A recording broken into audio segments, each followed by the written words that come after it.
How do you defeat a submarine fleet that sinks ships faster than you can build them? Not with guns or admirals, but with math, welding torches, and a workforce of civilians who had never built a ship in their lives.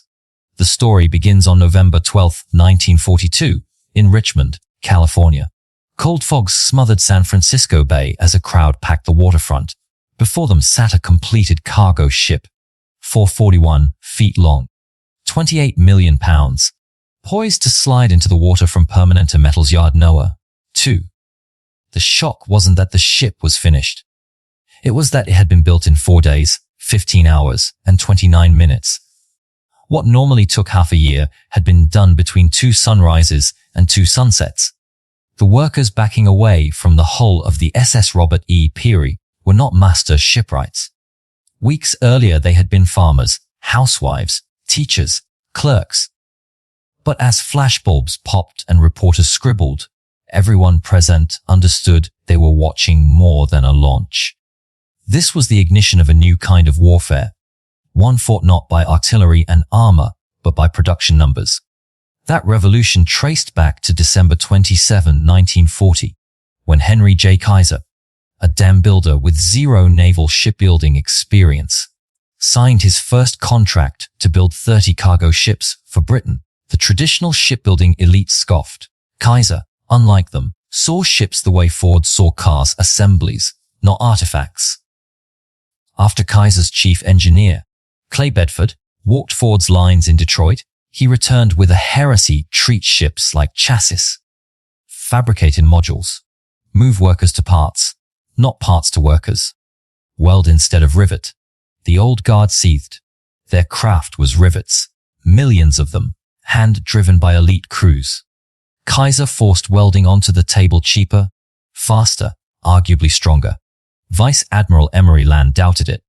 But with German U-boats gutting convoys and Britain starving, theory became irrelevant. Necessity approved what tradition rejected. On the marshes of Richmond, Kaiser built not a yard, but an assembly plant.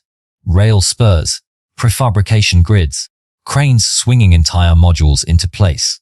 Experts were scandalized until the outputs began piling up.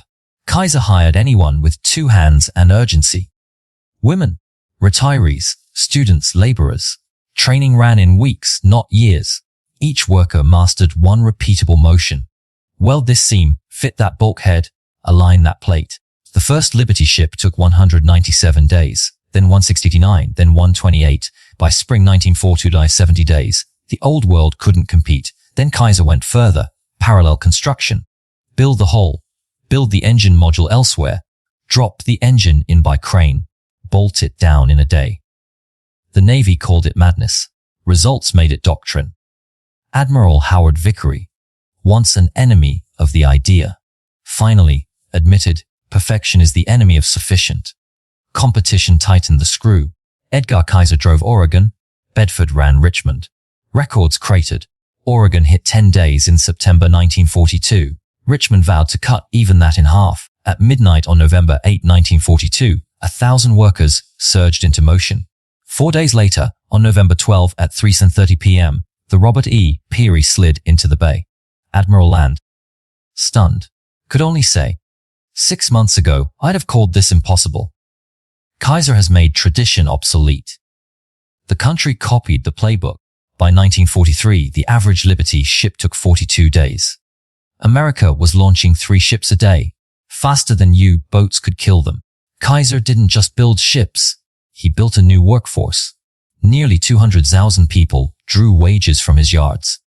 40,000 were women. The real Rosies. Black workers entered skilled trades in integrated crews. Kaiser built cities to house them. Richmond ballooned from 23,000 to 100,000 residents. Vanport, Oregon housed 40,000 workers. He built medical care for them. At the origin of Kaiser Permanente, by war's end his yards had delivered nearly 500 ships, more than a quarter of U.S. wartime tonnage.